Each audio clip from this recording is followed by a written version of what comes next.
हरे कृष्णा, राधे राधे, ओम नमः शिवाय। आज बैसाख महीने के दूसरे दिन सुनिए शिव पुराण का आज का अध्याय, जो आदि से लेकर अंत में है, नित्य मंगलमय है, जो आत्मा के स्वरूप को प्रकाशित करने वाले हैं, जिनके 5 मुख है और जो खेल खेल में जगत की रचना, पालन और सहार तथा अनुग्रह एवं निरोभाव रूप 5 प्रबल कर्म करते हैं, उन सर्वश्रेष्ठ अजर अमर उमापति भगवान शंकर का मैं मन ही मन चिंतन करता हूँ।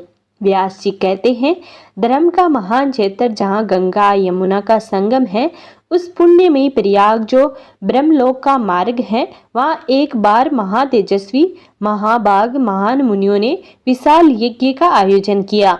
उस ज्ञान यज्ञ का समाचार सुनकर पौराणिक शिरोमणि व्यास जी के शिष्य सूत जी भी वहाँ मुनियों के दर्शन के लिए आए। सूत जी का सभी मुनियों ने विधिवत स्वागत व सत्कार किया तथा उनकी स्तुति करते हुए हाथ जोड़कर उनसे कहा, हे सर्वज्ञ विद्वान रोमहर्षण जी, आप बड़े भाग्यशाली हैं। आपने स्वयं व्यास जी के मुख से पुराण विद्या प्राप्त की है। आप आश्चर्य स्वरूप कथाओं का भंडार हैं। आप भूत भविष्य और वर्तमान के ज्ञाता हैं। हमारा सौभाग्य है कि आपके दर्शन हुए। आपका यहाँ आना निरर्थक नहीं हो सकता। आप कल्याणकारी हैं। उत्तम बुद्धि वाले सूत जी, यदि आपका अनुग्रह हो तो गोपनीय होने पर भी आप शुभाशुभ तत्व का वर्णन करें, जिससे हमारी तृप्ति नहीं होती और उसे सुनने की हमारी इच्छा ऐसे ही रहती है। उत्तम बुद्धि वाले सूत जी, यदि आपका अनुग्रह हो तो गोपनीय होने पर भी आप शुभाशुभ तत्व का वर्णन करें, जिससे हमारी तृप्ति नहीं होती और उसे सुनने की हमारी इच्छा ऐसी ही रहती है। कृपया कर उस विषय का वर्णन करें जो घोर कलयुग आने पर मनुष्य पुण्य कर्म से दूर होकर दुराचार में फंस जाएंगे, दूसरों की बुराई करेंगे, पराई स्त्रियों के प्रति आसक्त होंगे, हिंसा करेंगे, मूर्ख नास्तिक और पशु बुद्धि हो जाएंगे। सूत जी, कलयुग में वेद प्रतिपादित वर्ण आश्रम व्यवस्था नष्ट हो जाएगी। प्रत्येक वर्ण और आश्रम में रहने वाले अपने अपने धर्मों के आचरण का परित्याग कर विपरीत आचरण करने में सुख प्राप्त करेंगे। इस सामाजिक वर्ण सक्रियता से लोगों का पतन होगा, परिवार टूट जाएंगे, समाज बिखर जाएगा, प्राकृतिक आपदाओं से जगह जगह लोगों की मृत्यु होगी, धन का क्षय होगा, स्वार्थ और लोभ की प्रवृत्ति बढ़ जाएगी, ब्राह्मण लोभी हो जाएंगे और वेद बेचकर धन प्राप्त करेंगे, मद से मोहित होकर दूसरों को ठगेंगे, पूजा पाठ नहीं करेंगे और ब्रह्म ज्ञान से शून्य होंगे। क्षत्रिय अपने धर्म को त्याग कर कुसंगी पापी और व्यभिचारी हो जाएंगे। शौर्य से रहित हो वे शूद्रों जैसा व्यवहार करेंगे और काम के अधीन हो जाएंगे। वैसे धर्म से विमुख हो संसार भ्रष्ट होकर कुमार्गी धनोपार्जन परायण होकर नाप तोल में ध्यान लगाएंगे। शूद्र अपना धर्म कर्म छोड़कर वेशभूषा से सुशोभित हो व्यर्थ घूमेंगे। वे कुटिल और ईर्ष्यालु होकर अपने धर्म के प्रतिकूल हो जाएंगे। कुकर्मी और वाद विवाद करने वाले होंगे। वे स्वयं को कुलीन मानकर सभी धर्मों और वर्णों में विवाह करेंगे। स्त्रियां सदाचार से विमुख हो जाएगी। वे अपने पति का अपमान करेगी और सास ससुर से लड़ेगी, मलिन भोजन करेगी तथा उनका शील स्वभाव बहुत बुरा होगा। सूत जी, इस तरह जिनकी बुद्धि नष्ट हो गई है और जिन्होंने अपने धर्म का त्याग कर दिया है, ऐसे लोग परलोक में उत्तम गति कैसे प्राप्त करेंगे? इस चिंता से हम सभी व्याकुल हैं। परोपकार के सम्मान कोई धर्म नहीं है। इस धर्म का पालन करने वाला दूसरों को सुखी करता हुआ स्वयं भी प्रसन्नता अनुभव करता है। यह भावना यदि निष्काम हो तो कर्ता का हृदय शुद्ध करते हुए उसे परम गति प्रदान करती है। हे महामुनि, आप समस्त सिद्धांतों के ज्ञाता हैं।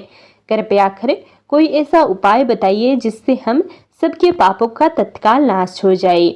व्यास जी कहते हैं, उन श्रेष्ठ मुनियों की यह बात सुनकर सूत जी मन ही मन प्रेम श्रेष्ठ भगवान शंकर का स्मरण करके उनसे इस प्रकार बोले, साधु महात्माओं, आपने बहुत अच्छी बात पूछी है। यह प्रश्न तीनों लोगों का हित करने वाला है। आप लोगों के स्नेहपूर्ण आग्रह पर गुरुदेव व्यास का स्मरण करें।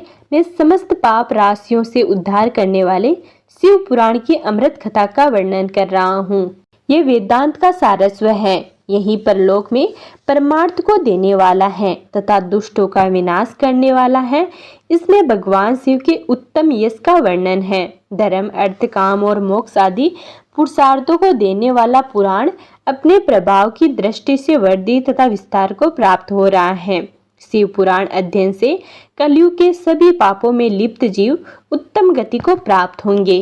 इसके हृदय से ही कलयुग का उत्पात शांत हो जाएगा। शिव पुराण को वेद तुल्य माना जाएगा। इसका प्रवचन सर्वप्रथम भगवान शिव ने किया था। इस पुराण के 12 खंड हैं। ये 12 संहिताएं हैं। विद्येश्वर संहिता, रुद्र संहिता, विनायक संहिता, उमा संहिता, सहस्र कोटि रुद्र संहिता, एकारुद्र संहिता, कैलाश संहिता, शतरुद्र संहिता, कोटि रुद्र संहिता, मात्र संहिता, वायवीय संहिता तथा धर्म संहिता। विद्येश्वर संहिता में 10,000 श्लोक हैं। रुद्र संहिता, विनायक संहिता, उमा संहिता और मादर संहिता प्रत्येक में 8-8 हजार श्लोक हैं। एकादश रुद्र संहिता में 13,000, कैलाश संहिता में 6,000, शतरुद्र संहिता में 3,000, कोटि रुद्र संहिता में 9,000, सहस्र कोटि रुद्र संहिता में 11,000, वायवीय संहिता में 4,000 तथा धर्म संहिता में 12,000 श्लोक हैं। मूल शिव पुराण में कुल 1,00,000 श्लोक हैं, परंतु व्यास जी ने इसे 26,000 श्लोकों में संक्षिप्त कर दिया है। पुराणों की क्रम संख्या में शिव पुराण का चौथा स्थान है, जिसमें 7 संहिताएं हैं। पूर्व काल में भगवान शिव ने 100 करोड़ श्लोकों का पुराण ग्रंथ ग्रंथित किया था। सृष्टि के आरंभ में निर्मित यह पुराण संहिता अधिक विस्तृत था। द्वापर युग में द्वैपायन आदि महर्षियों ने पुराण को 18 भागों में विभाजित कर 4 श्लोकों में इसको संक्षिप्त कर दिया। इसके उपरांत व्यास जी ने 24,000 श्लोकों में इसका प्रतिपादन किया। यह वेद तुल्य पुराण विद्येश्वर संहिता, शतरुद्र संहिता, कोटि रुद्र संहिता, उमा संहिता, कैलाश संहिता और वायवीय संहिता नामक 7 संहिताओं में विभाजित है। यह 7 संहिताओं वाला शिव पुराण वेद के सम्मान, प्रमाणित तथा उत्तम गति प्रदान करने वाला है। इस निर्मल शिव पुराण की रचना भगवान शिव द्वारा की गई है तथा इसको संक्षेप में संकलित करने का श्रेय व्यास जी को जाता है। शिव पुराण सभी जीवों का कल्याण करने वाला, सभी पापों का नाश करने वाला है। यही सत्पुरुषों को कल्याण प्रदान करने वाला है। यह तुलना रहित है तथा इसमें वेद प्रतिपादन, अद्वैत ज्ञान तथा निष्पट धर्म का प्रतिपादन है। शिव पुराण श्रेष्ठ मंत्र समूह का संलग्न है तथा यही सभी के लिए शिव धाम की प्राप्ति का साधन है। समस्त पुराणों में सर्वश्रेष्ठ शिव पुराण इससे रहित अंतःकरण वाले विद्वानों के लिए जानने की वस्तु है। इसमें परमात्मा का गान किया गया है। इस अमृतमय शिव पुराण को आदर से पढ़ने और सुनने वाला मनुष्य भगवान शिव का प्रिय होकर परम गति को प्राप्त कर लेता है। व्यास जी कहते हैं, सूत जी के वचनों को सुनकर सभी महर्षि बोले, भगवान आप वेद तुल्य अद्भुत एवं पुण्यमय शिव पुराण की कथा सुनाइए। सूत जी ने कहा, हे महर्षिगण, आप कल्याणमय भगवान शिव का स्मरण करके वेद के सार से प्रकट शिव पुराण की अमृत कथा सुनिए। शिव पुराण में भक्ति, ज्ञान और वैराग्य का गान किया गया है। जब सृष्टि आरंभ हुई थी तो 6 कुलों में महर्षि आपस में वाद विवाद करने लगे कि अमुक वस्तु उत्कृष्ट है, अमुक नहीं।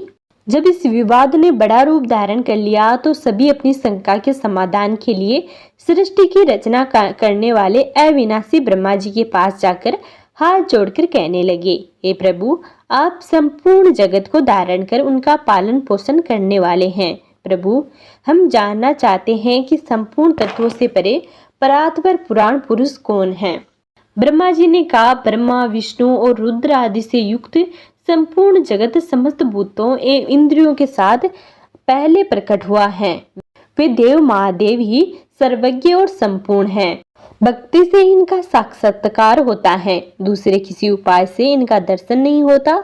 भगवान शिव में अटूट भक्ति मनुष्य को संसार बंधन से मुक्ति दिलाती है। भक्ति से उन्हें देवता का कृपा प्रसाद प्राप्त होता है। जैसे अंकुर से बीज और बीज से अंकुर पैदा होता है, भगवान शंकर का कृपा प्रसाद प्राप्त करने के लिए आप सब ब्रह्म ऋषि धरती पर 600 वर्षों तक चलने वाले विशाल यज्ञ करो। यज्ञपति भगवान शिव की कृपा से विद्या के सार तत्व साध्य साधन का ज्ञान प्राप्त होता है। शिव पद की प्राप्ति साध्य और उनकी सेवा ही साधन है तथा जो मनुष्य बिना किसी फल की कामना किए उनकी भक्ति में डूबे रहते हैं वही साधन है। कर्म के अनुष्ठान से प्राप्त फल को भगवान शिव के श्री चरणों में समर्पित करना ही परमेश्वर की प्राप्ति का उपाय है तथा यही मोक्ष प्राप्ति का एकमात्र साधन है। साक्षात में ईश्वर ने ही भक्ति के साधनों का प्रतिपादन किया है। कान से भगवान के नाम गुण और लीलाओं का श्रवण, वाणी द्वारा उनका कीर्तन तथा मन में उनका मनन शिव पद की प्राप्ति के महान साधन है तथा इन साधनों से ही संपूर्ण मनोरथों की सिद्धि होती है। जिस वस्तु को हम प्रत्यक्ष अपनी आंखों के सामने देख सकते हैं उसकी तरफ आकर्षण स्वाभाविक है, परंतु जिस वस्तु को प्रत्यक्ष रूप से नहीं देखा जा सकता उसे केवल सुनकर और समझकर ही उसकी प्राप्ति के लिए प्रयत्न किया जाता है। अतः श्रवण पहला साधन है। श्रवण द्वारा ही गुरुमुख से तत्व को सुनकर श्रेष्ठ बुद्धि वाला विद्वान अन्य साधन कीर्तन को मनन की शक्ति व सिद्धि प्राप्त करने का यत्न करता है। मनन के बाद इस साधन की साधना करते रहने से धीरे धीरे भगवान शिव का सहयोग प्राप्त होता है और लौकिक आनंद की प्राप्ति होती है। भगवान शिव की पूजा, उनके नामों का जाप तथा उनके रूप गुण विलास के हृदय में निरंतर चिंतन को ही मनन कहा जाता है। मैं ईश्वर की कृपा दृष्टि से उपलब्ध इस साधन को ही प्रमुख साधन कहा जाता है। सूत जी कहते हैं, हे मुनियों, इस साधन का महात्म्य बताते समय मैं एक प्राचीन वृत्तांत का वर्णन करूंगा जिसे आप ध्यान पूर्वक सुने। पहले समय की बात है। पराशर मुनि के पुत्र मेरे गुरु व्यास जी सरस्वती नदी के तट पर तपस्या कर रहे थे। एक दिन सूर्य के समान तेजस्वी विमान से यात्रा करते हुए भगवान सनत कुमार वहां जा पहुंचे। मेरे गुरु ध्यान में मग्न थे। जागने पर अपने सामने सनत कुमार जी को देखकर वे बड़ी तेजी से उठे और उनके चरणों का स्मरण कर उन्हें अर्घ्य देकर योग्य आसन पर विराजमान किया। प्रसन्न होकर सनत कुमार जी गंभीर वाणी में बोले, मुनि, तुम सत्य का चिंतन करो। सत्य तत्व का चिंतन ही श्रेय प्राप्ति का मार्ग है। इसी से कल्याण का मार्ग प्रशस्त होता है। यही कल्याणकारी है। यह जब जीवन में आ जाता है तो सब सुंदर हो जाता है। सत्य का अर्थ है सदैव रहने वाला। इस काल का कोई प्रभाव नहीं पड़ता। यह सदा एक सम्मान रहता है। सनत कुमार जी ने महर्षि व्यास को आगे समझाते हुए कहा, महर्षि, सत्य पदार्थ भगवान शिव ही है। भगवान शंकर का श्रवण, कीर्तन और मनन ही उन्हें प्राप्त करने के सर्वश्रेष्ठ साधन है। पूर्व काल में दूसरे अनेकानेक साधनों के भ्रम में पड़ा घूमता हुआ तपस्या करने मंदराचल पर जा पहुंचा। कुछ समय बाद महेश्वर शिव की आज्ञा से सबके साक्षी तथा शिव गणों के स्वामी नंदेश्वर वहां आए और स्नेह पूर्वक मुक्ति का साधन बताते हुए बोले, भगवान शंकर का श्रवण, कीर्तन और मनन ही मुक्ति का स्रोत है। यह बात मुझे स्वयं देवादिदेव भगवान शिव ने बताई है। अतः तुम इन्हीं साधनों का अनुष्ठान करो। व्यास जी से ऐसा कहकर अनुगामियों सहित सनत कुमार ब्रह्मधाम को चले गए। इस प्रकार इस उत्तम वृत्तांत का संक्षेप में मैंने वर्णन किया है।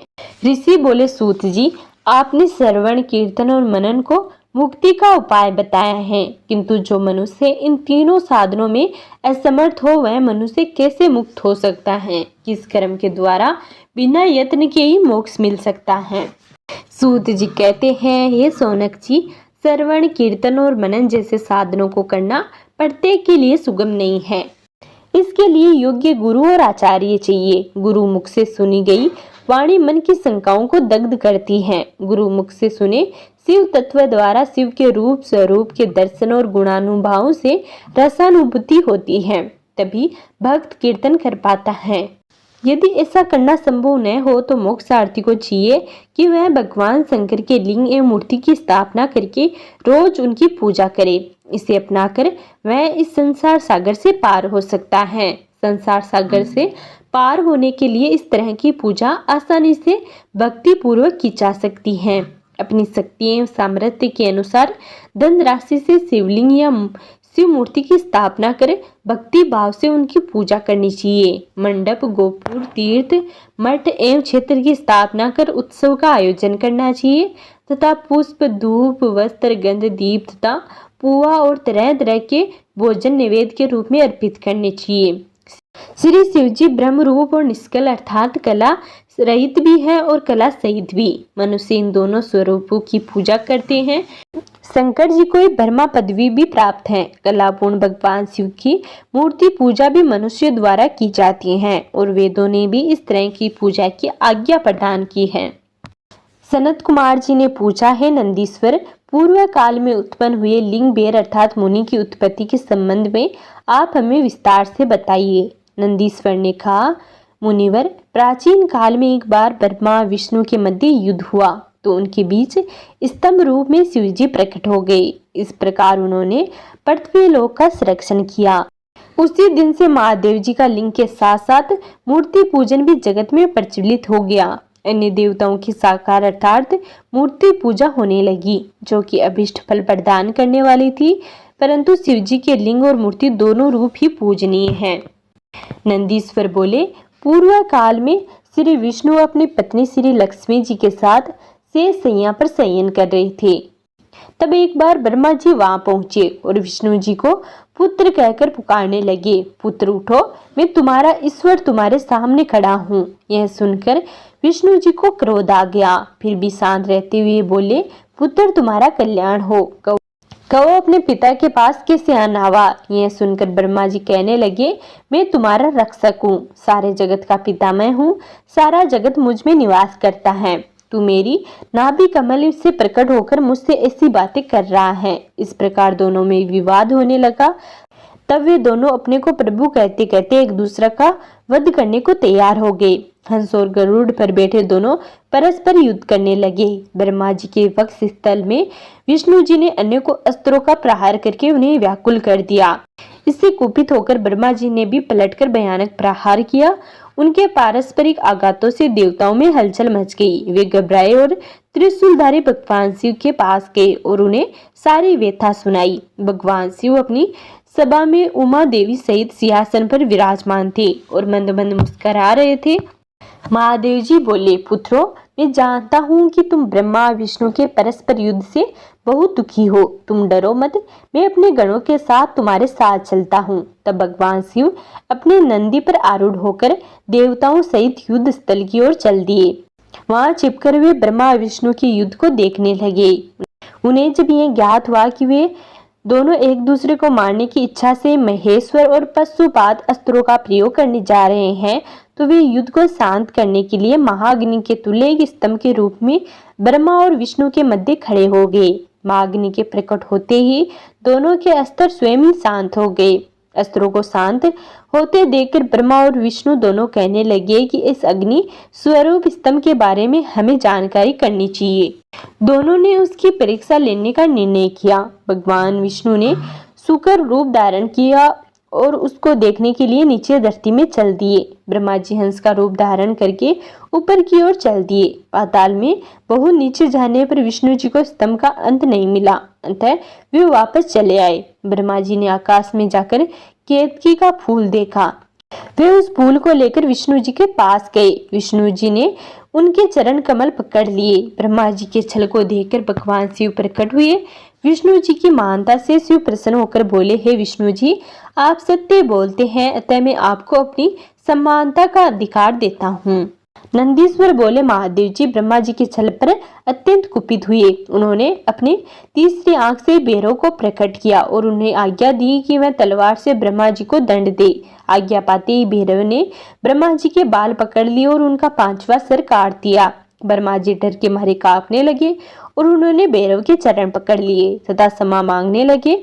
इसे देखकर श्री विष्णु ने भगवान शिव से प्रार्थना की कि आपकी कृपा से ब्रह्मा जी को 5वां सिर मिला था, अतः आप उन्हें क्षमा कर दे। तब भगवान शिव की आज्ञा पाकर ब्रह्मा को भैरव ने छोड़ दिया। शिव जी ने कहा, तुमने प्रतिष्ठा और ईश्वरत्व को दिखाने के लिए छल किया है, इसलिए मैं तुम्हें श्राप देता हूँ कि तुम सत्कार, स्थान व उत्सव से विहीन रहोगे। ब्रह्मा जी को अपनी गलती का पछतावा हो चुका था। उन्होंने भगवान शिव के चरण पकड़कर क्षमा मांगी और निवेदन किया कि वे उनका 5वां सिर पुनः प्रदान करें। भगवान शिव ने कहा कि जगत की स्थिति को बिगाड़ने से बचाने के लिए ही पापी को दंड अवश्य देना चाहिए ताकि लोक मर्यादा में बनी रहे।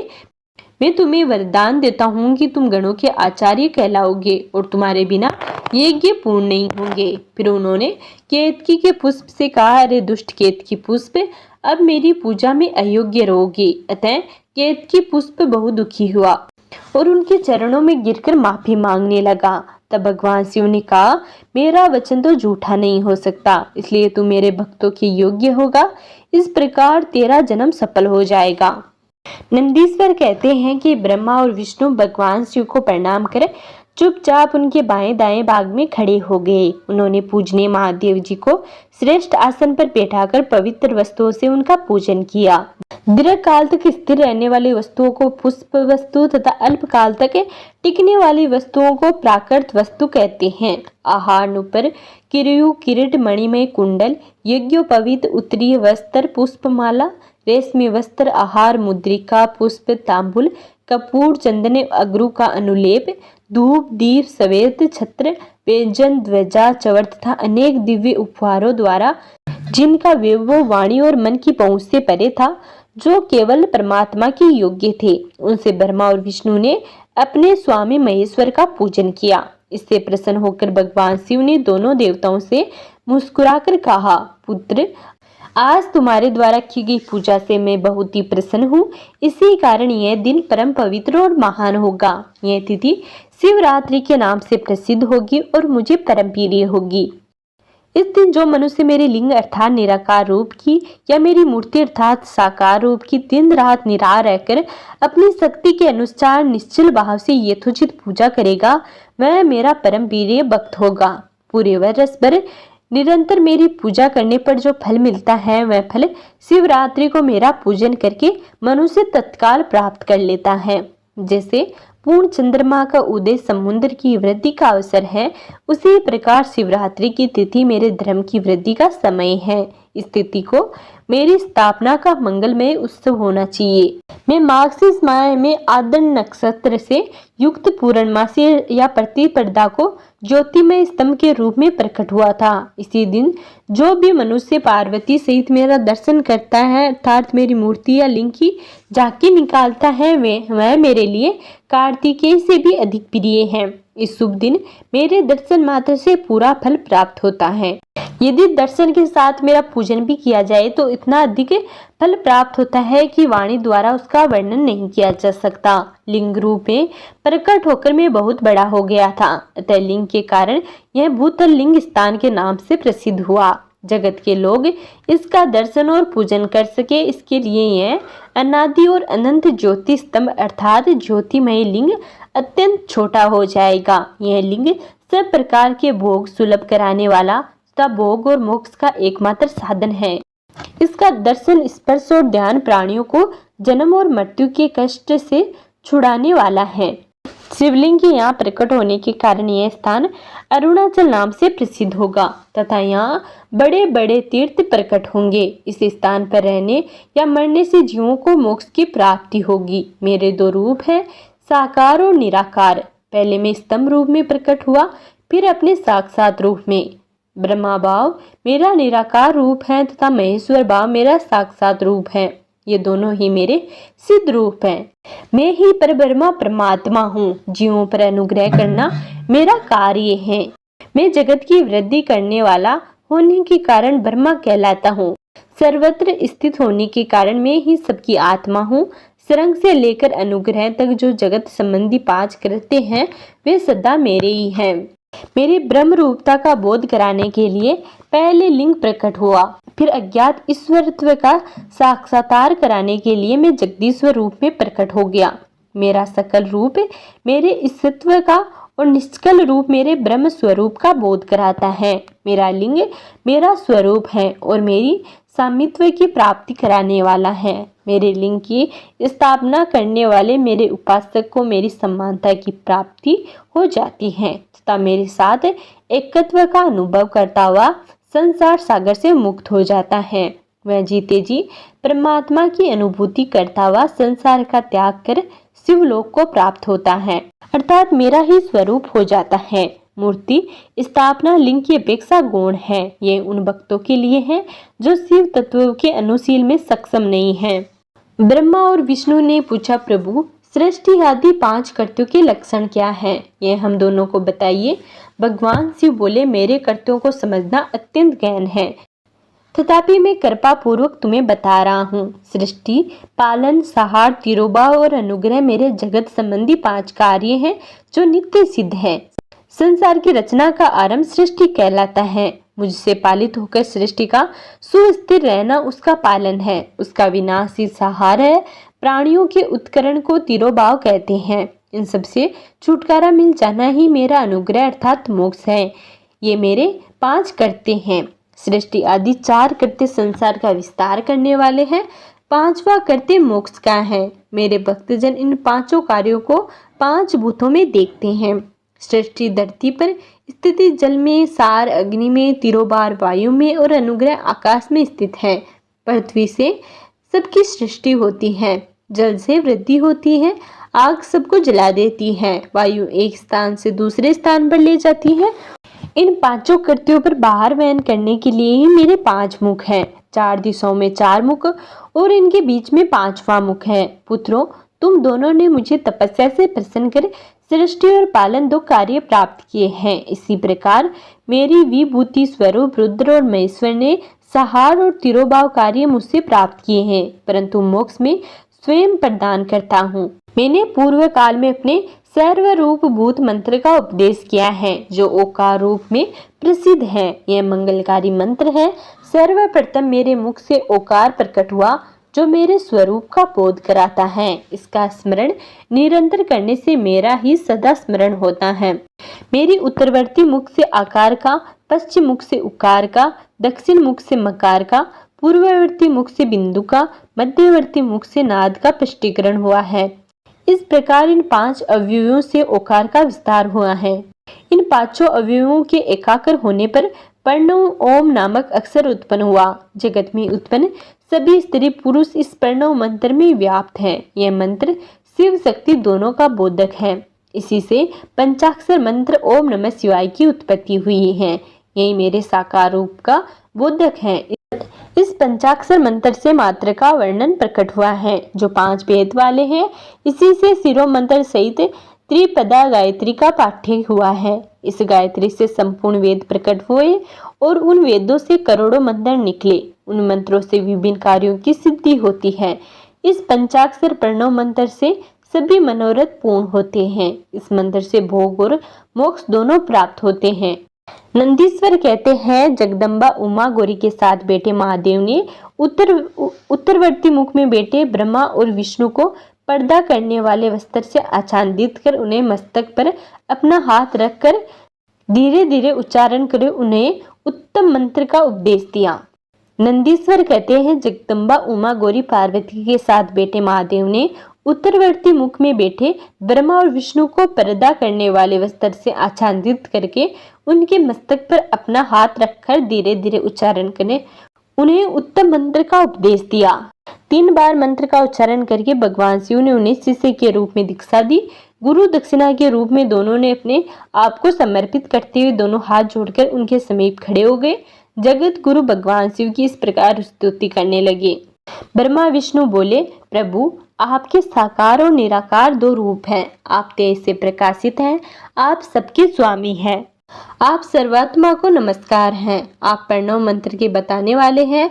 आप ही प्रणव लिंग वाले हैं। सृष्टि, पालन, संहार, तिरोभाव और अनुग्रह आदि आप ही के कार्य हैं। आपके 5 मुख हैं। आप ही परमेश्वर हैं। आप सबकी आत्मा है, ब्रह्मा है। आपके गुण और शक्तियां अनंत हैं। हम आपको नमस्कार करते हैं। इन पंक्तियों से स्तुति करते हुए गुरु महेश्वर को प्रसन्न कर ब्रह्मा और विष्णु ने उनके चरण कमलों में प्रणाम किया। महेश्वर बोले, आद्र नक्षत्र में चतुर्दशी को यदि इस प्रणव मंत्र का जाप किया जाए तो यह अक्षय फल देने वाला है। सूर्य की संक्रांति में महा आद्र नक्षत्र में 1 बार किया गया प्रणव जप करोड़ों गुना जप का फल देता है। मृगशिरा नक्षत्र का अंतिम भाग तथा पूर्वसु का शुरू का भाग पूजा, होम और तर्पण के लिए सदा आद्रा के समान है। मेरे लिंग का दर्शन प्रातः काल अर्थात मध्याह्न से पूर्व काल में करना चाहिए। मेरे दर्शन पूजन के लिए चतुर्दशी तिथि उत्तम है। पूजा करने वालों के लिए मेरी मूर्ति और लिंग दोनों समान है। फिर भी मूर्ति की अपेक्षा लिंग का स्थान ऊंचा है, इसलिए मनुष्य को शिवलिंग का ही पूजन करना चाहिए।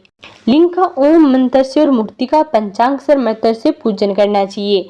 शिवलिंग की स्वयं स्थापना करके या दूसरों से स्थापना करवाकर उत्तम द्रव्यों से पूजा करने से मेरा पद सुलभ होता है। इस प्रकार दोनों शिष्यों को उपदेश देकर भगवान शिव अंतर्ध्यान हो गए। तो ये था आज का अध्याय। अगले वीडियो में जानेंगे शिव पुराण के अगले अध्यायों के बारे में।